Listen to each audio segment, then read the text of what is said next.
Hello everyone, welcome to my mini blog. म फेरि पनि तपाईँहरूको माझ उपस्थित भइसकेको छु छोटो मिठो कामको बारेमा देखाउनलाई है।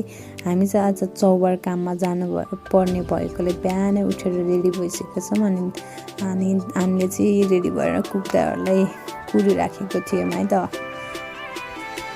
फाइनली हामी चाहिँ चौबार आइपुगिसकेको छौँ। चौबारमा चाहिँ हाम्रो क्याटरिङ छ प्लस रेस्टुरेन्ट पनि छन् र अनि त्यसपछि हामी चाहिँ अहिले सामान लानको लागि क्याटरिङमा आइसकेको छौँ अनि उहाँहरू पनि आइसक्नु भइसक्यो म सँगसँगै है।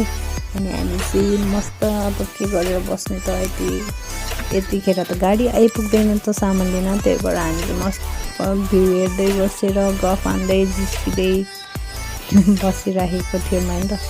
अनि त्यसपछि हामी चाहिँ चियातर्फ लाग्यौँ। चिया खाने टाइमसम्म चाहिँ उज्यालै भइसकेको थियो। अहिलेसम्म नि गाडी आइपुगेको थिएन क्या, त्यही भएर अल्छी लागेर के गरौँ भएर त्यहाँ चाहिँ म दाइहरूसँग जिस्केर गफ हान्दिराखेँ। दाइहरू पनि फेरि जिस्किने टाइपको हुनुहुन्छ नि त, जिस्किराख्नुहुन्छ, मजाकी हाँसालु टाइपको हुन्छ नि त हाम्रो दाइहरू। अनि यो चाहिँ हाम्रो क्याटरिङ हो, यहीँबाट सामान लाने हो नि त हामीले।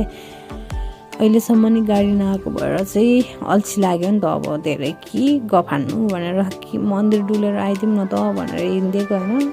अगाडि त बादल भइसक्यो बादललाई जिस्काइदिएको।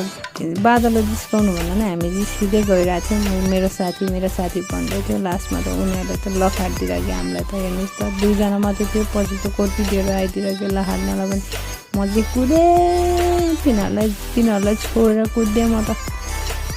जे पर्ला भनेर कुदेको त बिचराहरू ल्याङफ्याङ पारेर आइरहेको छ। हेर्नु न त्यहाँ पछाडि गाह्रो सुहाँ परेर म चाहिँ अलिक छिटो कुद्दैछु क्यारे।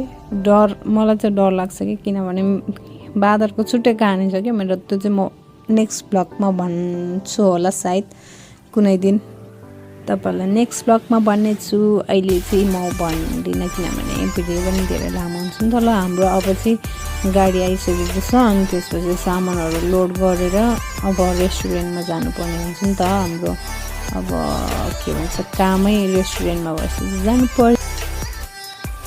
हामी चाहिँ रेस्टुरेन्टमा आइपुगिसकेको छौँ है। अनि हाम्रो चाहिँ यो सब टेबलहरू ठडाएर क्यानेपी हालेर होइन सेटिङ गर्नुपर्ने हुनेछ। आजको गेस्ट चाहिँ भिआइपी हुनुहुन्छ नि त। हाम्रो डिनर काउन्टर चाहिँ त्यहाँ हुनेछ होइन। त्यसपछि हाम्रो स्न्याक्स काउन्टर चाहिँ तल हुनेछ। म तपाईँहरूलाई देखाउनेछु है त स्न्याक्स काउन्टर पनि। उहाँ चाहिँ भर्खर आउनु भएको छ है।